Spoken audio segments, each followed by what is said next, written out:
بسم اللہ الرحمن الرحیم۔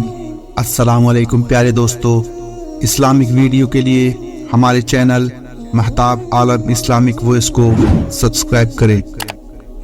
دوستو، آج کی دنیا میں ہر انسان دولت اور دنیا کمانا چاہتا ہے، اور کمانا بھی چاہیے، کیونکہ ہر چیز دولت سے جڑی ہے، مگر دولت اور دنیا کی محبت دل میں بسا لینا دنیا اور آخرت کو برباد کرنا ہے۔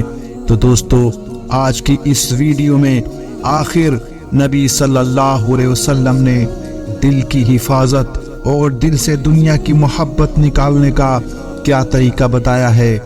دل کی حفاظت، دوستو، دل انسانی جسم میں بادشاہ کی حیثیت رکھتا ہے۔ سارے اعضاء دل کے بیغاری خادم اور اس کے ماتحت ہے اور اس کی بات مانتے ہیں، لہذا اگر دل صحیح ہو تو سارے اعضاء سیدھے راستے پر رہیں گے، اور دل بگڑ جائے تو تمام اعضاء غلط راستے پر چل پڑیں گے۔ اسی بنا پر جناب رسول اللہ صلی اللہ علیہ وسلم نے ارشاد فرمایا، خبردار رہو، بدن میں ایک گوشت کا لوتھڑا ہے، اگر وہ صحیح ہے تو سارا بدن صحیح رہے گا، اور اگر وہ خراب ہو جائے گا تو سارا بدن خراب ہو جائے گا۔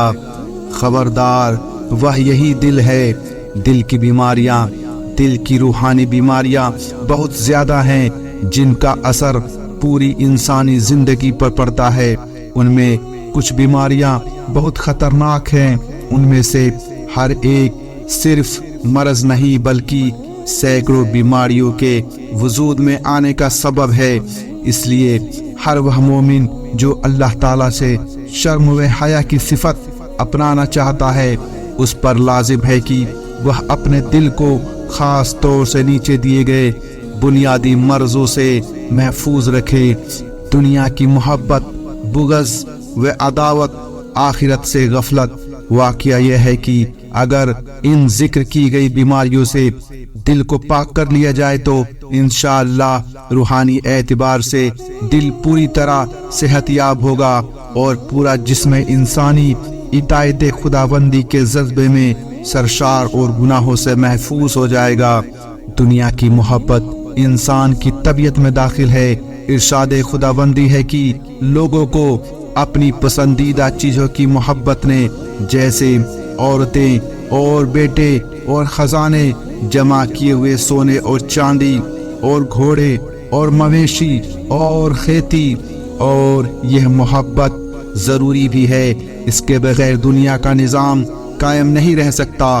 لیکن اگر یہ محبت اتنی زیادہ بڑھ جائے کہ انسان اپنے پیدا ہونے کے مقصد سے غافل ہو جائے اور اللہ تعالیٰ کے حکموں اور بندوں کے حقوں کو بھول جائے، تو پھر یہ محبت خطرناک دلی اور روحانی مرض میں تبدیل ہو جاتی ہے۔ اس کی مثال ایسی ہے جیسے انسانی بدن کے لیے شوگر ایک خاص مقدار میں ہونی ضروری ہے، اس کے بغیر انسان زندہ نہیں رہ سکتا۔ لیکن یہی شوگر جب حد سے زیادہ پیدا ہونے لگتی ہے تو ایسے لا علاج مرض میں تبدیل ہو جاتی ہے جو جسم کی رگوں کو کھوکھلا کر دیتا ہے اور انسان کی زندگی دوبھر ہو جاتی ہے۔ اسی طرح جب دنیا کی محبت حد سے زیادہ بڑھ جاتی ہے تو تمام گناہوں کی جڑ اور بنیاد بن جاتی ہے۔ حضرت حسن بصری رحمۃ اللہ علیہ کے مضامین میں یہ جملہ مشہور ہے، دنیا کی محبت ہر برائی کی بنیاد۔ علامہ مناوی لکھتے ہیں کہ تجربے اور مشاہدے سے یہ بات معلوم ہے کہ دنیا کی محبت ہی ہر برائی کی بنیاد بنی ہے۔ جیسے پرانی سرکش قوموں نے حضرت انبیاء علیہ السلام کی دعوت کا اسی لیے انکار کیا کہ وہ لذتوں میں مبتلا تھے، اور انبیاء علیہ السلام کی دعوت قبول کرنے سے ان کے لذتوں اور شہوتوں کی تکمیل میں خلل آتا تھا، اس لیے وہ اپنے رہنماؤں کی مخالفت میں اتر آئے۔ اس پر ابلیس ملعون نے حضرت آدم علیہ السلام کو سجدہ کرنے سے اسی لیے انکار کیا کہ وہ حضرت آدم علیہ السلام کے وجود کو اپنی ریاست اور بڑائی میں رکاوٹ سمجھتا تھا۔ یہی معاملہ نمرود، فرعون، حامان وغیرہ کا تھا کہ یہ لوگ دنیا کی محبت کے نشے میں بدمست ہو کر انبیاء علیہ السلام کے جانی دشمن بن گئے تھے۔ یہی دنیا کی محبت بڑے بڑے روحانی مرضوں کو پیدا کرتی ہے۔ ان میں ایک بڑی بیماری حرص و طمع یعنی لالچ ہے۔ جب آدمی پر دنیا کی محبت کا نشہ چڑھتا ہے تو وہ حرص کا مریض بن جاتا ہے، یعنی اس کے پاس کتنا ہی مال و دولت جمع ہو جائے پھر بھی وہ اور زیادہ کا طلبگار رہتا ہے، اور دولت کی کوئی مقدار بھی اس کے لیے سکون اور قناعت کا سبب نہیں بن پاتی۔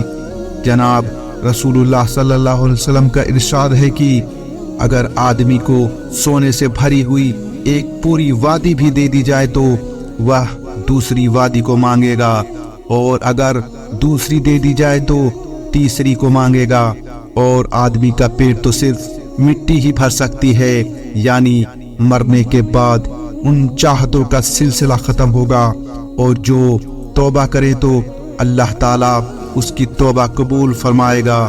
اور ایک دوسری روایت میں آپ حضرت محمد صلی اللہ علیہ وسلم نے ارشاد فرمایا، آدمی بڑا ہو جاتا ہے اور ساتھ میں اس کی دو خواہشیں بھی بڑھتی رہتی ہے، ایک مال کی محبت اور دوسرے لمبی عمر کی تمنا۔ ہر اس شخص کو کبھی بھی دلی سکون نصیب نہیں ہوتا، مال کی مدہوشی میں اس کی راتوں کی نیند اڑ جاتی ہے اور دن کا سکون جاتا رہتا ہے۔ حالانکہ مال و دولت اصل مقصد نہیں بلکہ دلی اطمینان ہی اصل مقصد ہے۔ یہ اگر تھوڑے سے مال کے ساتھ بھی نصیب ہو تو آدمی غنی ہے، اور اگر مال کی زیادتی کے ساتھ دلی سکون نہ ملے تو وہ غنی کہلائے جانے کے لائق نہیں۔ جناب رسول اللہ صلی اللہ علیہ وسلم نے ارشاد فرمایا، زیادہ اسباب اور سامان ہونے کا نام مالداری نہیں بلکہ اصلی غنا دل کا غنی اور مطمئن ہونا ہے۔ اس تفصیل سے معلوم ہوا کہ لالچ کا روگ ایسا خطرناک ہے کہ انسانی زندگی کی روح ہی ختم کر دیتا ہے، بلکہ خود انسانی عزت کے لیے خطرہ بن جاتا ہے۔ اس لیے اس بیماری کا علاج ضروری ہے، حرص کا ایک تجربہ کیا ہوا علاج۔ حرص کے مرض کو ختم کرنے کے لیے ان احادیث کو پیش نظر رکھنا ضروری ہے جن میں دنیا کی برائی بیان ہوئی ہے۔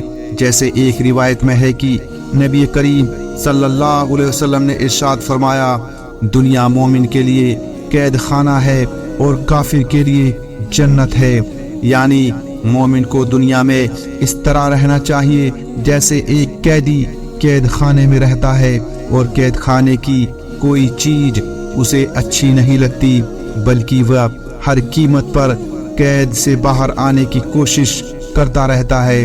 اسی طرح مومن کو دنیا میں رہتے ہوئے یہاں کی چیزوں سے محبت کرنے اور ان کی چاہت کے بجائے آخرت میں جانے کا سامان اور اسباب ڈھونڈنے کی کوشش کرنی چاہیے۔ اسی طرح ایک اور روایت میں حضور صلی اللہ علیہ وسلم کا ارشاد ہے کہ جو اپنی دنیا سے لگاؤ رکھے گا وہ اپنی آخرت کا نقصان کرے گا، اور جو اپنی آخرت کو پسند کرے گا وہ اپنی دنیا گوائے گا۔ اسی لیے ختم ہونے والی دنیا کے بدلے میں باقی رہنے والی آخرت کو ترجیح دو۔ دنیا کی زندگی آخرت کے مقابلے میں سمندر کی ایک بوند کے برابر بھی نہیں ہے۔ اسی لیے عقل مندی کا تقاضا یہ ہے کہ اس چند روزہ زندگی کے لیے لالچ کر کے اپنی آخرت کو برباد نہ کیا جائے۔ اسی طرح حرص کو ختم کرنے کے لیے یہ یقین بھی بہت فائدہ مند ہے کہ اللہ تعالیٰ نے ہمارے لیے جو رزق پہلے سے طے کر دیا ہے وہ ہمیں ہر حال میں مل کر رہے گا، اور ہماری موت اس وقت تک نہیں آ سکتی جب تک کہ ہم اپنے لیے مقدر کے ہر لقمے کو حاصل نہ کر لیں۔ بہت سی حدیثوں میں اس بارے میں مضمون آیا ہے۔ اس کے علاوہ حرص کو ختم کر کے قناعت کا جذبہ پیدا کرنے کے لیے حضور صلی اللہ علیہ وسلم نے ایک نہایت پرتاثیر نسخہ تجویز فرمایا ہے جو نیچے دیے گئے ارشاد گرامی میں موجود ہے۔ آپ صلی اللہ علیہ وسلم فرماتے ہیں جب تم میں سے کسی شخص کی نظر ایسے آدمی پر پڑے جسے مال یا صحت یا تندرستی میں اس پر فضیلت حاصل ہو تو اس شخص کو چاہیے کہ وہ اپنے سے نیچے درجے کے آدمی پر نظر کرے، یعنی زیادہ تر مال میں حرص کی بنیاد یہی ہوتی ہے کہ آدمی ہمیشہ اپنے سے اوپر والوں کی طرف نظر کرتا ہے۔ جیسے 3 کروڑ والا ہے تو 4 کروڑ والے پر نظر کرے گا، 4 والا ہے تو 5 والے پر نظر کرے گا۔ اسی طرح کسی بھی حد پر اسے صبر نصیب نہیں ہوتا۔ لیکن اگر آدمی اپنے سے نیچے والوں کو دیکھنے لگے تو شکر کا جذبہ بھی پیدا ہوتا ہے اور حرص کا اصلی سبب بھی ختم ہو جاتا ہے۔ اس لیے کوشش کرنی چاہیے کہ اس مرض کا ہمارے دل سے خاتمہ اور آخرت کے فائدوں کو حاصل کرنے کا جذبہ پیدا ہو، آمین۔ پیارے دوستو، ہم امید کرتے ہیں کہ آپ کو آج کا یہ ویڈیو پسند آیا ہوگا۔ اس ویڈیو کو لائک، شیئر اور ایسی ہی ویڈیوز دیکھنے کے لیے آپ ہمارے چینل کو ضرور سبسکرائب کریں۔ ہم ملتے ہیں آپ کو اگلی ویڈیو میں، تب تک کے لیے السلام علیکم ورحمۃ اللہ وبرکاتہ۔